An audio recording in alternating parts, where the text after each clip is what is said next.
Gaza में Israel का Hamas के लड़ाकों के खिलाफ जारी संग्राम बदस्तूर जारी है। गाजा के अलग अलग कोने से इजरायली बलों और हमास लड़ाकों के बीच हिंसक झड़पें हो रही हैं। इस वार पलटवार की जंग में आम फिलिस्तीनी भी बुरी तरह शिकार हो रहे हैं। इस दौरान उन्हें अपनी जान से भी हाथ धोना पड़ रहा है।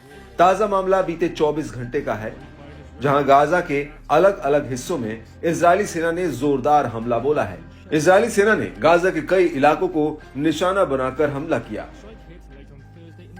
दावा है कि इजरायली स्ट्राइक में कम से कम 50 फिलिस्तीनियों की जान चली गई। ज्यादातर लोगों की जान शनिवार को गई, जिनमें से 10 फिलिस्तीनी गाजा शहर में आवासीय भवनों के खिलाफ इजरायली हमले के दौरान मारे गए। गाजा के तटीय इलाके में अल बुरीज रिफ्यूजी कैंप में एक घर पर इजरायली हमले से 5 और लोग मारे गए, जिनमें एक पत्रकार और उनके परिवार के सदस्य बताए जा रहे हैं। इस बीच गाजा की सिविल डिफेंस ने बताया कि पिछले अक्टूबर से कम 90 सदस्य मारे गए हैं, जब इजराइल ने पूरे इलाके में अंधाधुंध हमले कर बाकी इलाकों की तरह यहां भी नरसंहार मचाया।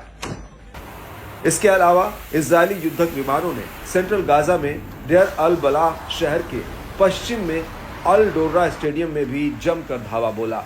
दरअसल विस्थापित फिलिस्तीनियों के टेंट पर हमला किया गया, जिससे बड़े स्तर पर चारों तरफ जमकर तबाही मची। कई लोगों के बुरी तरह जख्मी होने की खबर है। इजरायली सेना ने हमले के पीछे हमास लड़ाकों के इलाके में छिपे होने की आशंका जताई थी। इजरायली सेना ने बताया कि मारे गए लोग शरणार्थियों और राहत सामग्री के भंडार की आड़ में छिपे हुए हथियारबंद लड़ाके थे। हालांकि इस बात की पुष्टि नहीं हो पाई है कि इजराइल को अपने इस अभियान में कुछ खास सफलता मिली है या नहीं। इजरायली सेना ने आगे कहा है कि आईडीएफ ने गाजा के जुडिया और समारिया इलाके से इस हफ्ते करीब 50 लड़ाकों को पकड़ा है। ये लड़ाके हथियारों के साथ छिपे हुए थे और इजरायली सेना पर हमले का मौका तलाश रहे थे। वहीं लेबनान के बाद गाजा में शांति के दौर को वापस लाने के लिए मिस्र, कतर और अमेरिका ने एक बार फिर से गाजा में युद्ध विराम की कोशिशें तेज की है। हालांकि उनकी कोशिशें कब अपने अंजाम तक पहुंच पाती है, ये देखने वाली बात होगी। इस बीच यूएन की एजेंसी यूनिसेफ के कार्यकारी निदेशक ने गाजा युद्ध पर बड़ा बयान दिया है। कैथरीन रसेल ने बताया कि गाजा में हुए हमलों में 14,500 से ज्यादा बच्चों की मौत हुई है।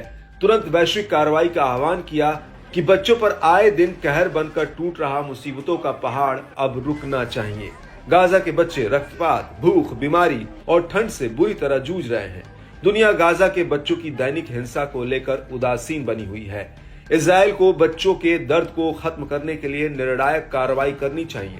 सेंट्रल गाजा में खास तौर से नुसैरात रिफ्यूजी कैंप पर इजरायली हमले खासा चिंताजनक हैं, जिसने पिछले महीने गाजा में मारे गए बच्चों की संख्या 160 से अधिक कर दी, जो हर दिन औसतन 4 बच्चों की मौत के बराबर है।